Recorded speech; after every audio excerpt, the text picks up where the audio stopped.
everyone, I'm Chris with Cali Moto TV. Welcome back to the channel. Welcome to today's video. We got the V4R right here, and we're going to talk about the 1 year of ownership that I've had with the V4R and the cost involved with owning this beautiful Ducati. Let's go and talk about it. It might shock some of you, it might not. It's a Ducati. So let's talk about how much this 2023 Ducati V4R actually cost me.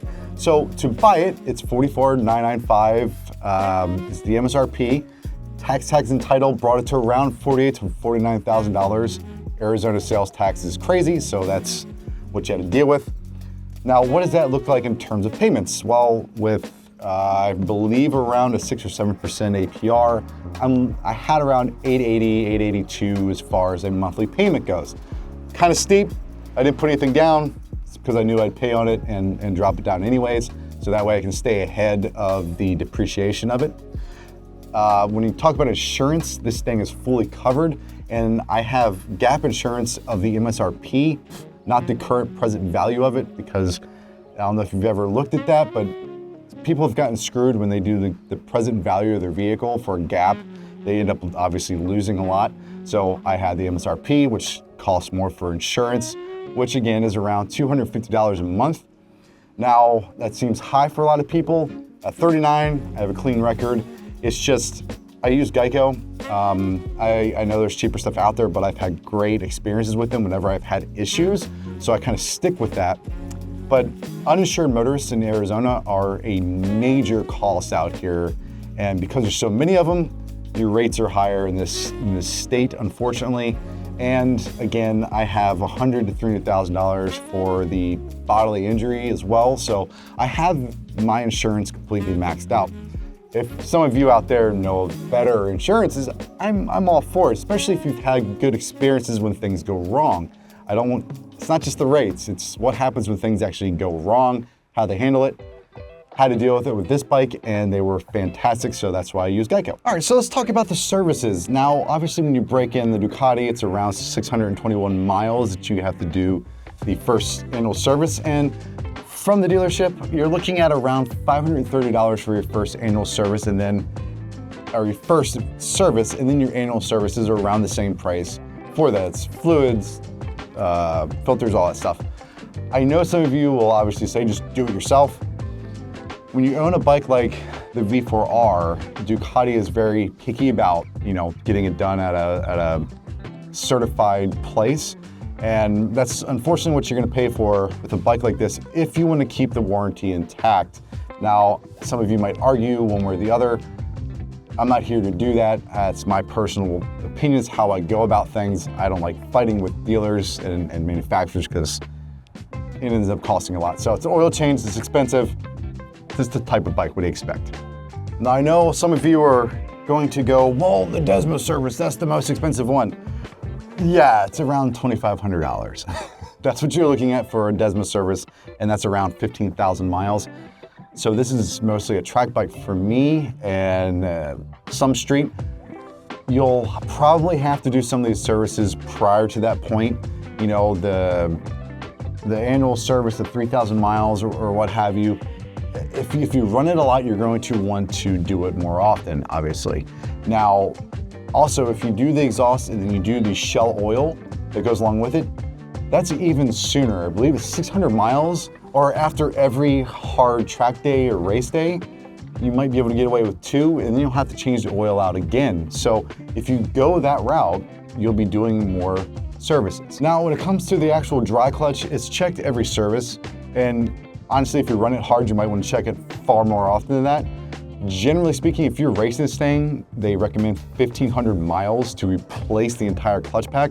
And that you're looking, the clutch pack, according to my dealer, is around $1,000 to replace. So if you're replacing it every 1,500 miles because you race it hard, you can sort of see how that might add up. Now, if you're not riding it that hard, or you're a weekend warrior like me, and you only go to the track every once in a while and you're not that hard on it, it's definitely not as often. But you definitely want to get it checked every time you take it into servicing, just to make sure that they're working and their clutch is kind of operational the way you want it to be. Now, the next major wear item that you want to look at is your tires. It's probably obviously the most constant wear item, and that really depends on the type of tire. I run Super Corsa SC V3s right now. I've heard mixed things about the V4, so I'm hesitant to jump to those until I have to. But with that, you're still looking around $570, $580 for front and rear tire replacement plus labor. So if you're an avid track goer, I am not the fastest rider, so those of you that are a good bit faster, one, you'll probably be on slicks, so that's a different cost by itself. Or if you're running these SCs, if you're faster, you'll probably tear through them in a weekend, maybe two. I can usually get 2 to maybe 3 out of them just because of my riding style. So again, that'll play if you do, let's see, I did 3 track days. I think I changed out my tires at 1,300 miles total. So that was 2 track days and just obviously some riding around. So it really depends on the type of rider you are and type of riding you do. And your tires are going to be expensive, but that's really indicative of any bike you get in all reality. So factor that in. When you have 200 plus horsepower bike, you're going to chew through some rears. And if you're a very, very, very good braker, you also chew through the fronts. So if you stuck with me this long, you've been doing the math and you're like, okay, oil change is around $500, tires are around almost $600, depending again what you get. So you're looking at $1,100 to maintain this thing on probably a semi-annually to annual basis. You're looking at changing tires out every year, doing an oil change every year, possibly twice a year, depending on how you're running. Again, it could be 3 or 4 times a year or more. If that's all you do is run track hard or you're a racer, you're gonna be in this a lot more than that. So you're thinking about $1,200 a year. Factor that in with other bikes.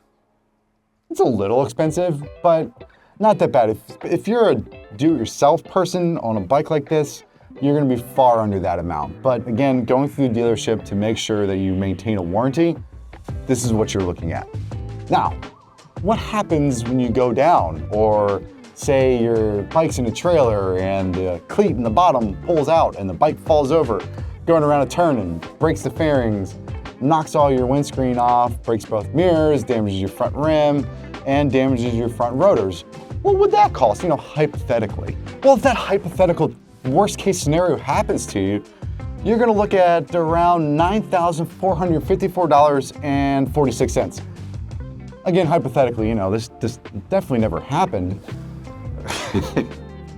So what went into that cost? So the mirrors on this bike, if you need to replace the factory mirrors, they are $326 a piece. Those crappy mirrors, $300 a piece. The windscreen, that bubble windscreen, $189. Okay, let's get into the real stuff, the stuff that's actually expensive. We'll start to get into the lower left fairing. This little guy down here, $595, which is funny because these carbon wings from Ducati are $812 for one.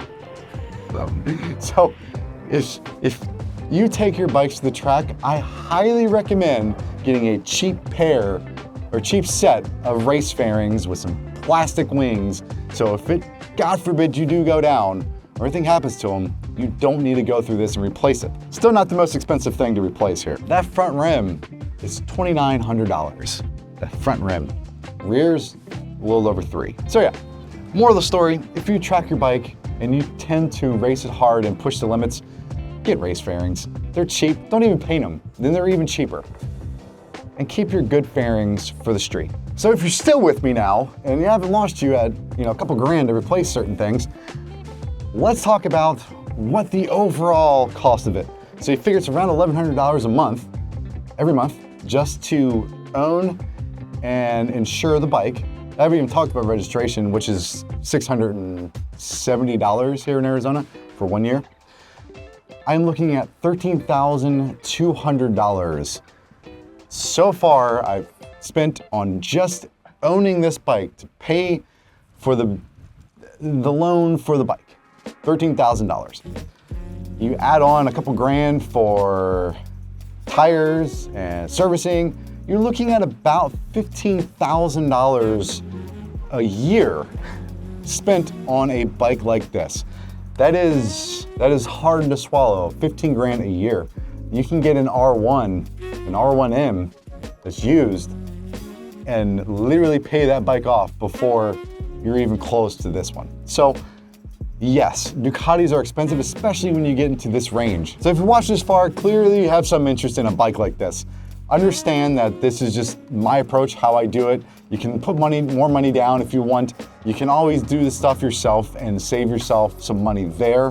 I just personally don't own a bike like this. I like to keep the warranty, I like to keep all the paperwork intact. So when I do go to sell it, because this is for sale, you know you're getting something that is meticulously maintained, has not been beaten on or any corners cut on making sure that it stays in tip-top condition, and you just get a great bike when it is being sold. So those of you that are interested, it's for sale. I mentioned that. Again, it's for sale. Hey, it's for sale. The reason it's for sale is because I want to build a V2. I want to do a crazy on, nearly World Superbike spec build of a V2. And unfortunately, I'm not balling enough to be able to keep this and do that. But so for the channel, this is going away. And that 13 grand that I've been spending on this thing can now go into that bike and make it the ridiculous thing I want to make it, because I've yet to see a bike go through what it is that I want to do. And it'll be pretty special. So, hope you enjoyed it. I hope you all enjoyed this video. Hope you got something from it. Hope it didn't scare you away or make you go, I get a Honda or Yamaha. Brakes, the tires, oil changes and all that stuff, they're all always going to cost you around the same for any bike. It's just, again, dealership costs more. But in general, yes, this bike's expensive to own, but you still love it. I hope you all enjoyed the video. Like, comment, subscribe. Let me know what you guys spend on insurance. I'm definitely interested. I shop around all the time. Do you do the work yourself a lot? And if so, have you ever run into any issues with a manufacturer on a brand new bike because you did the work? I'd love to hear that. But yeah, I'll catch you on the next video. Later.